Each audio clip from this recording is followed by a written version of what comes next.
किशनगंज नाम के गांव में सूरज नाम का लड़का किराए के घर में अपने बूढ़े माता पिता के साथ रहा करता था। सूरज एक अच्छी नौकरी करता था। वैसे कुछ समय पहले सूरज के घर के हालात बहुत ही अच्छे थे, लेकिन उसके पिताजी को एक गंभीर बीमारी हो गई और उनके इलाज के लिए सूरज को अपना घर, जमीन, जायदाद सब कुछ बेचना पड़ा। उसका मानना था कि पैसा तो मेहनत कर पूरी जिंदगी कमाया जा सकता है, लेकिन अगर पिता को कुछ हो गया तो वो उसे कभी वापस नहीं मिल सकते। इसीलिए सूरज ने अपनी जमा पूंजी के साथ साथ अपनी सारी जायदाद अपने पिताजी के इलाज में लगा दी और उन्हें अब हालात ने एक किराए के घर में लाकर खड़ा कर दिया। लेकिन सूरज को इस बात से कोई फर्क नहीं पड़ता था। एक दिन सूरज ऑफिस के लिए निकल रहा था कि तभी पिताजी, आपने अभी तक दवाई नहीं ली। चलिए जल्दी से अपनी दवाई ले लीजिए। हाँ बेटा, लेता हूँ। माँ, जरा पानी लेकर आओ पिताजी के लिए। ये लीजिए और जरा आराम से दवाइयाँ लो। आप हमेशा बहुत हड़बड़ी करते हो जी। सूरज, अब मैं तुम्हें कहूँ तो क्या कहूँ बेटा, तुम्हें मेरे लिए इतना खर्चा नहीं करना चाहिए था। वैसे भी मैं और कितने दिन जीने वाला हूँ, और जितने भी दिन जीऊंगा तुम्हारे कमाई के सारे पैसे मुझ पर खर्च होते रहेंगे बेटा। अब तुम मेरे लिए दवाइयाँ मत खरीदो बेटा, जरा खुद के भविष्य के बारे में तो सोचो। कैसा पिता हूँ मैं। लोग अपने बच्चों के लिए कमाई कर छोड़ते हैं और मेरी वजह से तुम्हें तो किराए के घर में रहना पड़ रहा है। पिताजी, आप रोइए मत। पैसा ही सब कुछ नहीं होता है। पिताजी, मैं काबिल हूँ और सब लोगों के पास थोड़ी ही होती है संपत्ति। मैं अपने लिए अच्छा कमा लूंगा। बस आप अपनी तबीयत का ख्याल रखो। पैसों और प्रॉपर्टी से ज्यादा मुझे आप दोनों इम्पोर्टेंट हो। पैसे तो कमाए जा सकते हैं पिताजी। चलो अब आप अपनी जल्दी से दवाई ले लीजिए। सूरज पिताजी को दवाइयाँ देकर अपने ऑफिस के लिए निकल जाता है। तभी सरला अपने पति से, देखिए तो हमारा सूरज कितना ख्याल रखता है हम दोनों का। आप भी उसे नाराज मत कीजिए, वो आपसे बहुत प्यार करता है। आप वक्त पर अपनी दवाइयाँ ले लिया करो। आज के जमाने में तो कुछ बच्चे सिर्फ अपने बारे में सोचते हैं। माँ बाप को गांव में छोड़कर शहर जाकर रहते हैं, उनकी परवाह तक नहीं करते। अब आप जल्दी से ठीक हो जाओ। बस अब वक्त पर दवाइयाँ लो और आराम करो। हाँ सरला, तुम बिल्कुल सही कह रही हो। हमारा सूरज बहुत ही अच्छा लड़का है, हमेशा हम दोनों की फिक्र करता है। उसने मेरे इलाज के लिए खुद के सारे सेविंग्स तोड़ दिए और अपनी सारी प्रॉपर्टी तक बेच दी, लेकिन उसे इस बात का कोई मलाल तक नहीं है। खुद से ज्यादा हमारे बारे में सोचता है हमारा बेटा। भगवान ऐसा बेटा सबको दे। हाँ, अब बस भगवान करे कि हमारे आंखों के सामने उसकी शादी हो जाए, उसकी घर गृहस्थी अच्छे से बस जाए। उसी बात की तो चिंता लगी रहती है मुझे सरला। आजकल लोग अपनी बेटी का ब्याह लड़के की प्रॉपर्टी, बैंक बैलेंस देखकर करवाते हैं, ना कि लड़के की काबिलियत देखकर। और उसने तो अपने बूढ़े बाप के इलाज के लिए अपनी सारी प्रॉपर्टी बेच दी। कैसा होगा भगवान ही जाने। आप बिल्कुल चिंता मत कीजिए। अगर हमारा बेटा इतना कुछ कर रहा है तो देखना, भगवान भी उसके साथ कुछ भी बुरा नहीं होने देंगे। अच्छा, ठीक है। अब देखते हैं भगवान ने आगे क्या लिख कर रखा है हमारे लिए। दवाइयाँ लेकर कमल सो जाता है। सूरज आए दिन अब बहुत मेहनत करता था। उसे प्रॉपर्टी बेचने का जरा भी गम नहीं था। वो बस अब मेहनत कर अपने लिए एक मुकाम हासिल करना चाहता था।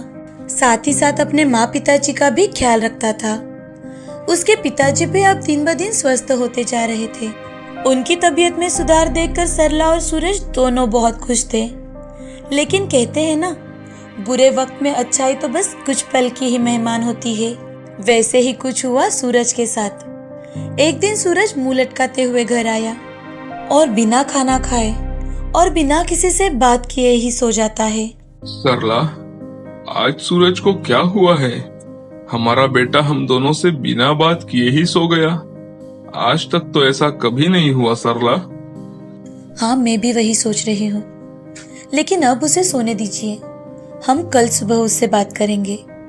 शायद ऑफिस से थक कर आया है।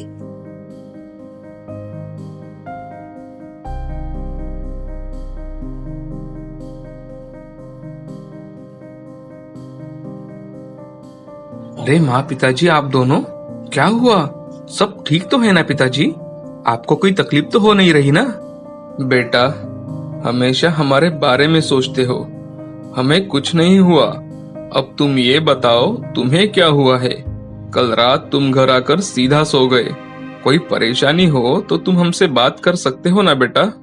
हाँ पिताजी, मैं आप दोनों से कल ही बात करने वाला था, लेकिन कल मूड बहुत ही खराब था, इसलिए सोचा अभी सो जाता हूँ और आपसे कल बात करूंगा। तो बताओ बेटा, क्या हुआ? होना क्या है पिताजी, जिस काम को मैं इतनी मन लगाकर करता था, जिसके लिए मैंने अपने पूरे एफर्ट लगाए और उसे एक नई ऊंचाई तक लेकर गया, उस जगह पर कल हमारे बॉस ने अपना कोई नया एम्प्लॉय रख दिया और मुझे कंपनी से निकाल दिया। अब तो बस यही सोच रहा था कि आगे क्या करूं। दूसरी जॉब जब तक नहीं मिलती तब तक क्या करूंगा, यही सब सोच रहा था पिताजी। लेकिन आप दोनों बिल्कुल चिंता मत कीजिए, मैं जल्द से जल्द कुछ न कुछ इंतजाम कर ही लूंगा पिताजी। अरे बेटा, ये तो जीवन के पहलू है। कभी रास्ता अच्छा है तो कभी गड्ढों से भरा है, लेकिन हमें सावधानी से सारी मुसीबतों का सामना कर अपनी मंजिल की ओर बढ़ते रहना चाहिए। तुम चिंता मत करो, मैं भी तुम्हारी कुछ न कुछ मदद कर ही दूंगा। अब मैं स्वस्थ हो चुका हूँ। मैं सोच रहा हूँ कि अगले हफ्ते से मैं अपने पुराने ऑफिस में कुछ काम शुरू कर दूं। वैसे भी पूरा दिन घर पर बैठे बैठे बोर हो जाता हूँ। नहीं नहीं पिताजी, आप अभी पूरी तरीके से स्वस्थ नहीं हुए। आप और कुछ दिन घर पर आराम करेंगे, मैं सब संभाल लूंगा। लेकिन बेटा, नहीं नहीं, मुझे कोई बात नहीं सुननी। चलो, मैं आज जरा नई नई जगह पर जाकर फॉर्म भर देता हूँ। अगर भगवान ने चाहा तो इससे भी अच्छा जॉब मिल जाएगा मुझे।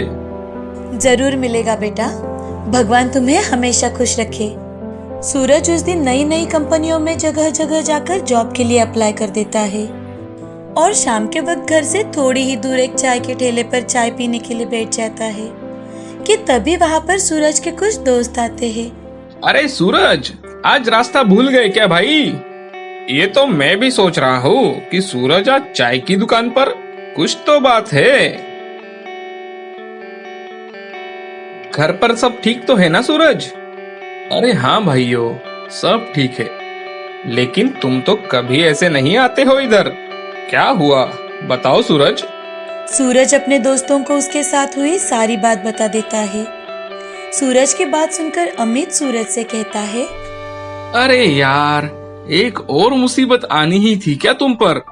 पहले से तुम इन 3 सालों में कितनी मुसीबतें झेल चुके हो। सूरज, अगर तुम्हें बुरा ना लगे तो मैं तुम्हें एक बात बताऊं? अरे भाई, मुझे क्यों बुरा लगेगा? मैं कौन सा करोड़पति हूँ, मैं तो फकीर हूँ। ये बात तो एकदम सही कही भाई तुमने। गरीबों को बुरा लगने का कोई हक नहीं होता, बुरा मानना तो अमीरों का काम है। वही तो। बताओ गौरव, क्या कहने वाले थे तुम? देख सूरज, तुम पढ़े लिखे हो, अच्छी एमएनसी कंपनी में जॉब करते थे और मेरे बारे में तो तुम्हें पता है, कॉलेज ही छोड़ दिया था।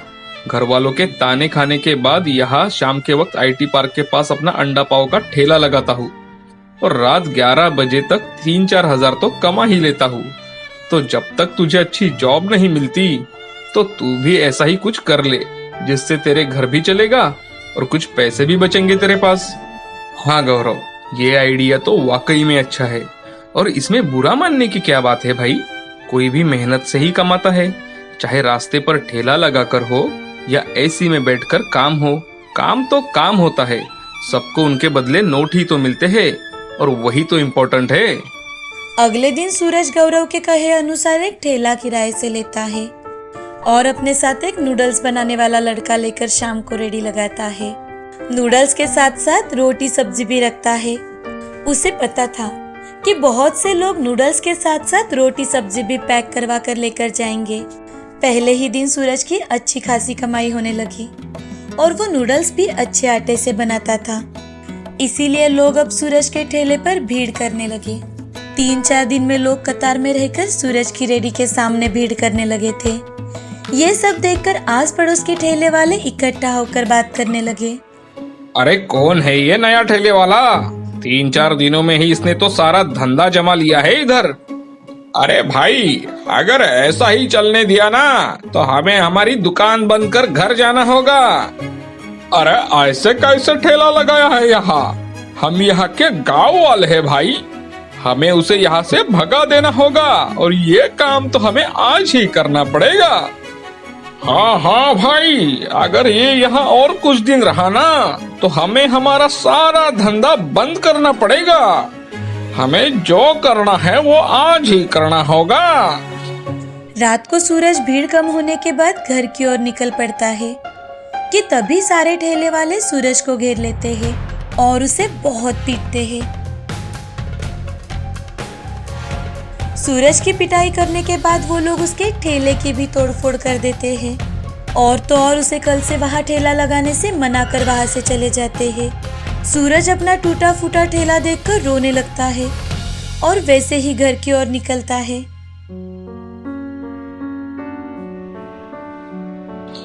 हे भगवान, आखिर गरीब इंसान करे तो क्या करे? क्या उसे जीने का भी हक नहीं है?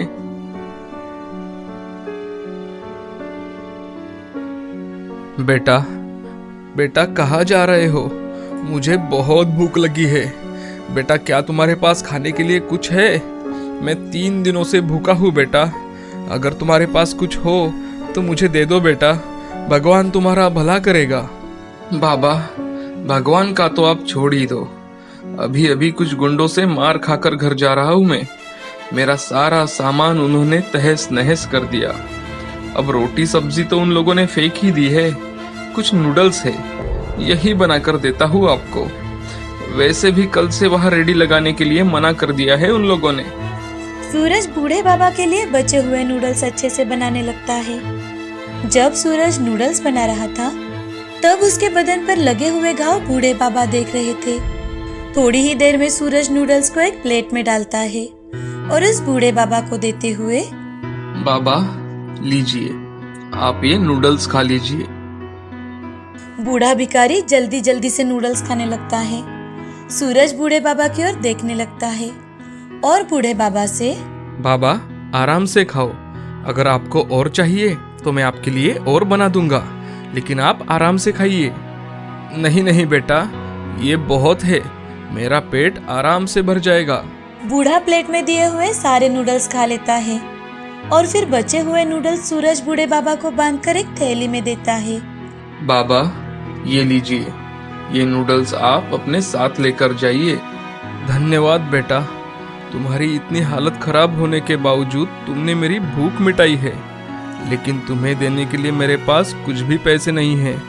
लेकिन मैं तुम्हें एक उपहार देना चाहता हूँ। ये लो, ये एक सिद्ध किया हुआ फूल है। इसे तुम अपने साथ ले जाओ। ये फूल तुम्हारी सारी मनोकामनाएं पूरी करेगा। सूरज बाबा से आशीर्वाद के तौर पर वो फूल लेता है और घर चला जाता है। घर जाते ही सूरज के हालात देखकर कमल और सरला की आंखों में से आंसू आते हैं। सूरज उन्हें सारी घटी घटना बताता है और नहा धोकर सोने जाता है। जैसे ही सूरज टेबल पर रखे उस फूल की ओर देखता है तो उसे उस बूढ़े बाबा की याद आती है। सूरज वो फूल घर के बड़े से बर्तन में बनाए हुए नूडल्स पर रखता है और फिर उसे नमन कर सोने चला जाता है। अगली सुबह सूरज की माँ जोर जोर से सूरज को आवाज लगाती है, सूरज, सूरज जल्दी आओ, सब लोग जल्दी आओ, देखो ये कैसा चमत्कार है। सब लोग भागते हुए जाकर देखते हैं तो बर्तन में रखे हुए सारे के सारे नूडल्स सोने के हो चुके थे। ये देखकर सूरज और उसके पिताजी चौंक जाते हैं। माँ, ये सब उस फूल और बूढ़े बाबा का आशीर्वाद है। अब जल्द ही अपनी सारी परेशानियां खत्म हो जाएंगी। सूरज उस सोने के नूडल्स को बेचकर अपना घर और बेची हुई सारी प्रॉपर्टी वापस खरीद लेता है और एक बड़ा सा शॉप खरीदकर अपना नया बिजनेस शुरू कर देता है। कुछ ही दिनों में सूरज की शादी भी हो जाती है और सारे परिवार वाले मिलकर हंसी खुशी अपना जीवन बिताने लगते हैं।